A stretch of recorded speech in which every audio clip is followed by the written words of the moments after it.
The universe is made of stories, not atoms. How true it is. We all love stories. Stories have been part of our existence. Since very early childhood days, we have been listening and telling stories. But then we enter this corporate world. How many times we all have been in those meetings, in those conference rooms, where everyone is just buried in their laptops. I see few over here as well. And then they have got this magical device in their hand called cell phone, through which they are tweeting, retweeting, Facebooking, Instagramming, Facebooking, WhatsApping, whatnot, but hardly paying any attention to the poor presenter. But this is what happens when you start telling a story. You'll see their heads slowly popping up and listening to you. This is the time. You share your insight. This is the time you make your pitch. You might say, yes, we all understand storytelling is important, Gulrez, but how do we tell stories with data? That's precisely what we'll try to cover in today's session. But before we dive into that, let me tell you a story. Few weeks back, I was very occupied with work and was hardly paying any attention at home. So naturally, the NSAT at my home was going down. And my wife and my daughter were not very happy about that. So I thought, I'll do something to make them happy. And one fine day I said, all right, it's enough. Today I'm going to rest my neural network and have quality time with the family. Listening to this, my wife gave me a smile back. And my daughter yelled, yay, today we're going to play with Legos. Legos? I thought I wanted to rest my neural network. But I said, oh, anyways, bring it on. So she brought all these different colors Legos, the reds, the greens, the blues, whites, yellows, all in different shapes and sizes. And I started playing around with it, massaging it, ETL, transformation, load, all those stuff. And after spending some 30 minutes with the Legos, here were my inventions. So, my IKEA sofa for you, an apple tree, and ladies and gentlemen, presenting to you for the first time the much rumored, much awaited Surface phone. Looking at my inventions, my daughter giggled, she laughed, and then she asked me a question. Baba, does this phone sleep on the sofa, or did someone leave it in the park? What she was craving was, she was craving for a story. I didn't have any story. I spent all my energy in doing all this Azure Data Factory stuff, massaging, ETL, and getting the data in these great structures, which I thought were great. So I didn't have any story. I said, Baba spent so much time on it. Why don't you create your own story and just fit in? It was almost 8 p.m. by that time, and my wife called us for dinner. After dinner, my daughter went to bed, and then I went back to work. There I was staring at my laptop and looking at my visualizations, and they looked exactly similar to the Lego structures. So, and her question kept coming back to me, Baba, where is the story? So I spent so much time in doing all these Azure Data Factory, Azure Stream Analytics, machine learning, and getting data in this shape, and I was very proud of this work. But again, there is this story component which was missing.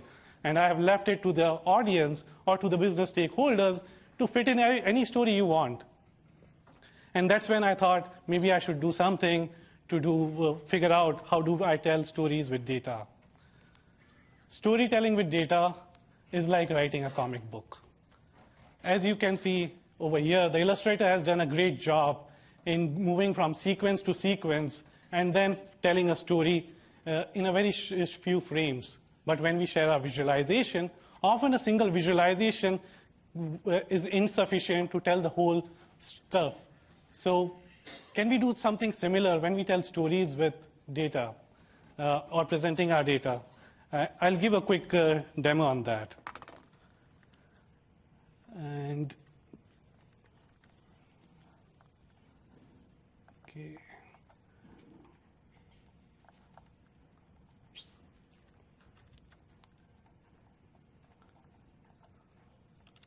So it looks like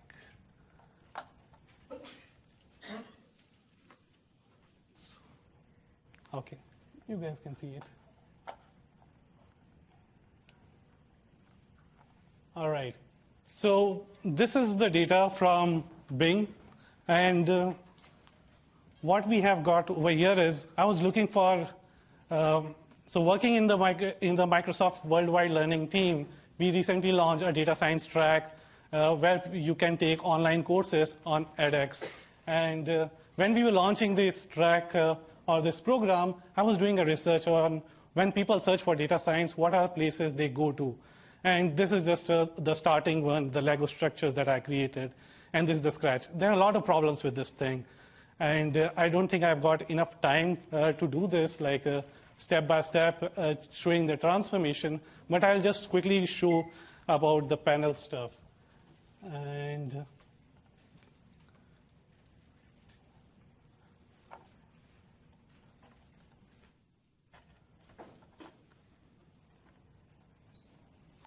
so this is the same data that we were seeing in a different tab.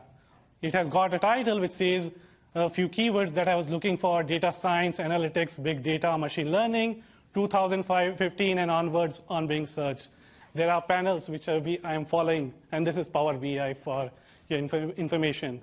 What is data science? Most of the searches are happening to know about data science. So look at the second and the third. This is Wikipedia. People want to know what is data science. And then there is a Forbes article somewhere written in 2013 where people are still going and searching for it. Then further, you can go down and see what are the places where people are searching for this thing. And like that, a degree in data science, whether we should launch a degree. There is a big uptick that we are seeing when people are searching for data science, degrees, and other stuff. So like that, you've got different panels where you can see all this different stuff. And in the interest of time, I'll go back to our presentation.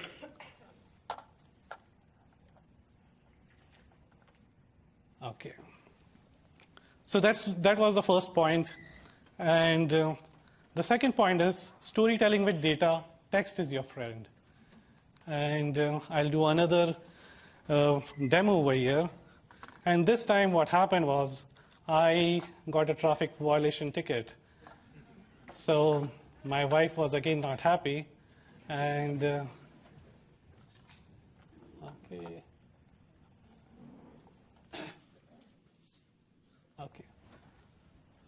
So I went to Seattle Police Department site and got all the data about traffic violation tickets that everyone got in the year 2016. And turns out there were 44,000 traffic violation tickets issued in 2016 alone. So I told my wife, I'm not the only person who get these tickets. So that's one point of it. But other than that, you can see how we can leverage. This is, again, Power BI. You can see all the different places. 8 a.m. is the time where you should avoid parking illegally. Weekends, parking are free. Summer months, we see a peak again. So that's another thing. And going back, okay. So this is one of my favorite. These are Facebook updates which people are doing all over the year and on a particular topic. You see there are peaks happening 2 times in the year. In a spring cleaning time, and then there is something before the holidays. Any guesses what this could be? What topic could people be posting about in Facebook? And it peaks every Monday, coming from a weekend. What's that? Marriage proposals. Quite close. Yes, so this is peak breakup. So again, go back to what I was talking about. I was talking about text. Use text as your friend. So this comes from informationisbeautiful.net. Valentine's Day, forgot to book the restaurant. Spring break, Mondays, coming from a bad weekend, summer holidays, and then 2 weeks before holidays. And the lowest is Christmas Day. Who would do that? Too cruel. So this was text. And another example, I'll just fast forward to it. This is crocodile sightings in Queensland, Australia, 2010 to 2015. If you remove all the text and remove all the pictures, how would it look like? The same Lego structures? but look how beautifully it has been made, and now you want to see it. You want to see like what's going on. There is a story, there is a narrative. Okay, so I think there is one more. Storytelling with data, there is importance of color. Can you count the number of Diet Coke cans in this picture?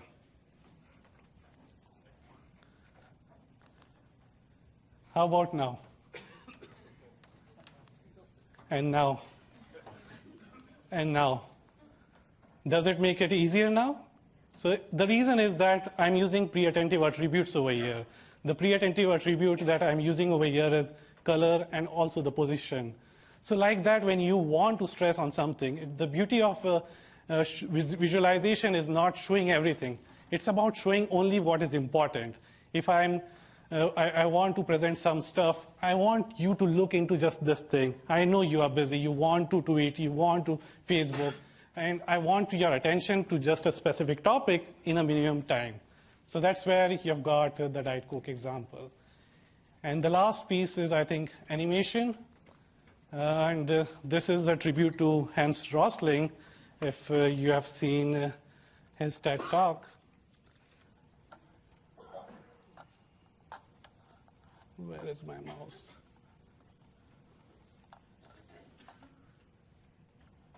Okay.